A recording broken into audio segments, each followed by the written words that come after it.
Hi learners, it's glad to see you in Krishna's space. Today is a day 41 of our 300 days DSA journey. So it's time for our today's problem. Let's understand it. So today's problem is 2 sum 2, and here we have given an input array which is sorted. So we have to find two numbers such that they add up to a specific target number.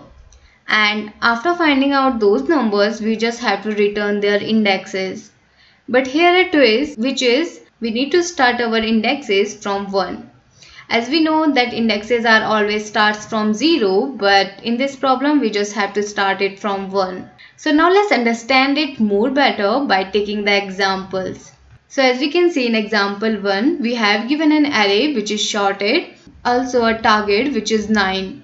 So after adding 2 and 7, which is at 0 and 1th place, they are giving us a target. So that's why we have returned the output 1 and 2. As I said, our output will be going to start from 1. So we are going to add 1 in our indexes. So now let's see the example 2.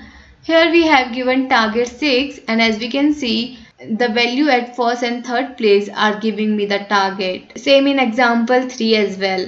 So now let's understand how I actually approach this problem. If you guys have seen my two sum problem, then you might have guessed that this problem is quite similar to that problem, but the only difference is that in this problem we have given the sorted array. Also we have to return our index by adding 1 in it. So we can actually run the two sum problem here and can get the answer of this solution as well.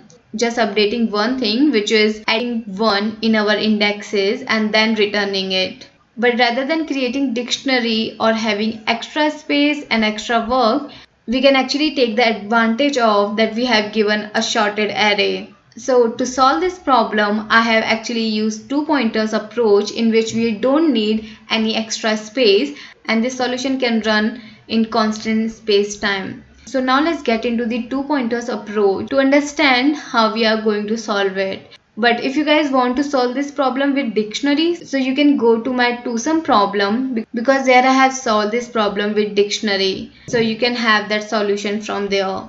So now let's understand this two pointers approach.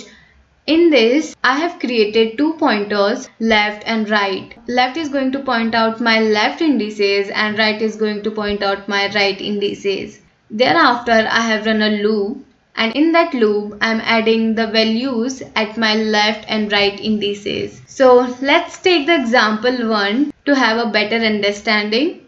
So in the first run, we are going to get 2 in our left and 15 in our right. So after adding both, we are getting 17, which is greater than 9. So that means we need to decrement our right by 1. Now maybe someone has the doubt that why we are actually decrementing right. As we know, this array is sorted. That means all the larger values are in right side. So if our sum is larger than target, that means we need to reduce our sum. So for that we need to decrement our right hand side. So that's why we are decrementing our right by 1. So now in the next run we are going to get 2 and 11, which will become 13. Again it's larger than 9. So we are going to decrement our right. So now we get 2 and 7, which gives 9, so which is equal to our target. So we are going to return the left and right indices by adding 1 in it.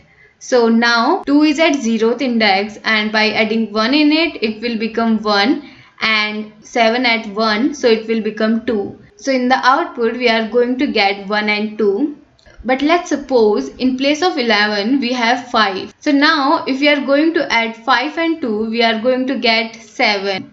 So which is less than 9. That means we need a larger value. For that we are going to increment our left side. So that's how we have covered all the cases in this problem and get the right output. If you guys have any other solution of it, do write it on comment.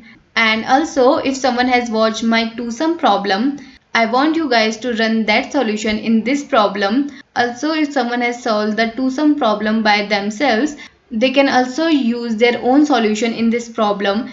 So write down if that solution is applicable in this problem or not.